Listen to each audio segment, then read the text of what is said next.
Hello, this is Asana Tafu kwa Kanyangalichana. This is day 2. This is day 2 of our Bible reading. And we're gonna read the word. We must remember that I said we're not going to preach, but you can just leave your comments in the comment section. Oba uvandoni okanye which verse eyahlala apha kuwo okanye eyahighlighteka as we are reading the word.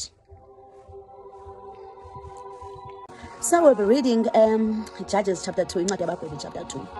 Ifuneka ngolu hlobo ke bangcwele. Kwanyuka isithunywa sika Yehova eGilgali. Saya eBhokim sathi, ndaninyusa eyiphutha. Ndanizisa kwelozwe, ndafunga koyihlo ngalo ndathi, andikuwaphula umnqophiso wam nani naphakade. Ke nina nize ningenzi umnqophiso nabemi belilizwe, nize nizidilize izibingelelo zabo. Aniliphulaphulanga ke ilizwi lam. Yintoni nale niyenzileyo? Kananjalo ndathi, andiyikubagqogqa phambi kwenu ukuze babe zimviko emacaleni enu, oothixo babe ngumgibe kuni. Verse 4. Kwathi sakuwathetha isithunywa sikaYehova lamazwi kubo bonke onyana bakaIsrayeli, basuka abantu baliphakamisa ilizwi labo balila. Bayibiza loo ndawo ngokuthi yiBhokim, babingelela apho kuYehova. Verse 6. Ke kaloku okuya uYoshua wabandululayo abantu, baya onyana bakaIsrayeli elowo elifeni lakhe, ukuba balime ilizwe.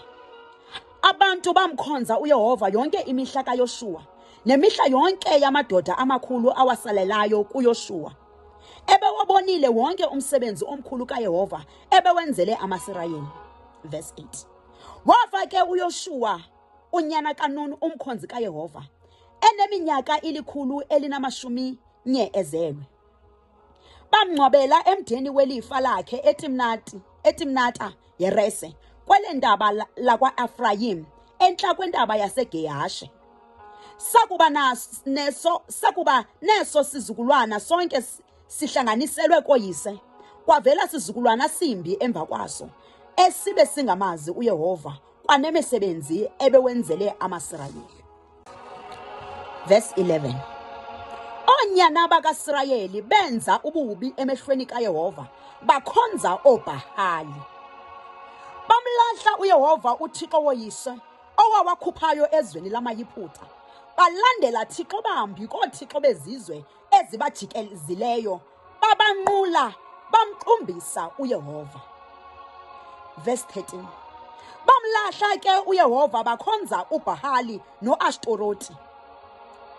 Wavutha ke umsindo kaYehova kumaSirayeli, wawanikela esandleni sabaphangi, bawaphanga.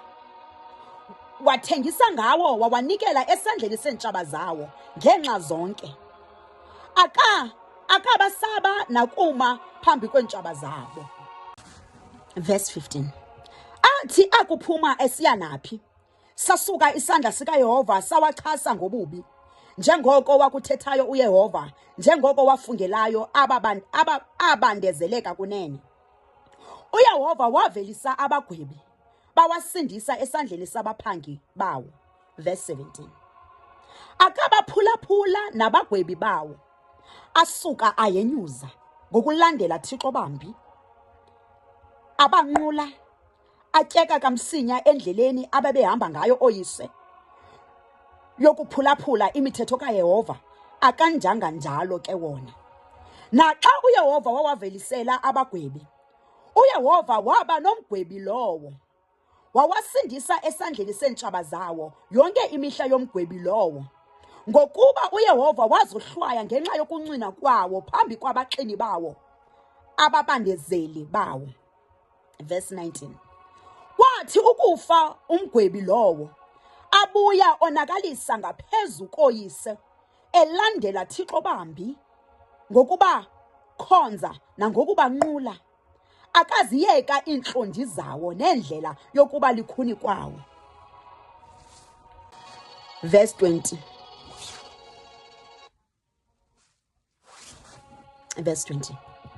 Wavutha umsindo kaYehova kumaSirayeli wathi, ngenxa enokuba oluhlanga luwugqithile umnqophiso wam, endawumisela oyise, alwaliphulaphula ilizwi lam, nam andiyokuphinda ndithi phambi kwabo ndigqogqe mntu wezintlanga, wazishiyayo uYoshuwa ekufeni kwakhe, ukuze ndiwalinge ngazo amaSirayeli, ukuba oyigcina na indlela kaYehova ahambe ngayo njengoko bayigcinayo oyise, akayi kuyigcina kusini na. Waziyeka ke uYehova ezo ntlanga, akazigqogqa kamsinya, akazinikela esandleni sikaYoshuwa. That is all for today.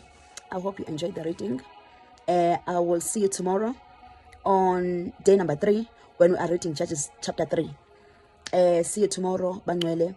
Leave your comments in the comment section. If you are reading with me, you can just comment amen in the comment section. Thank you.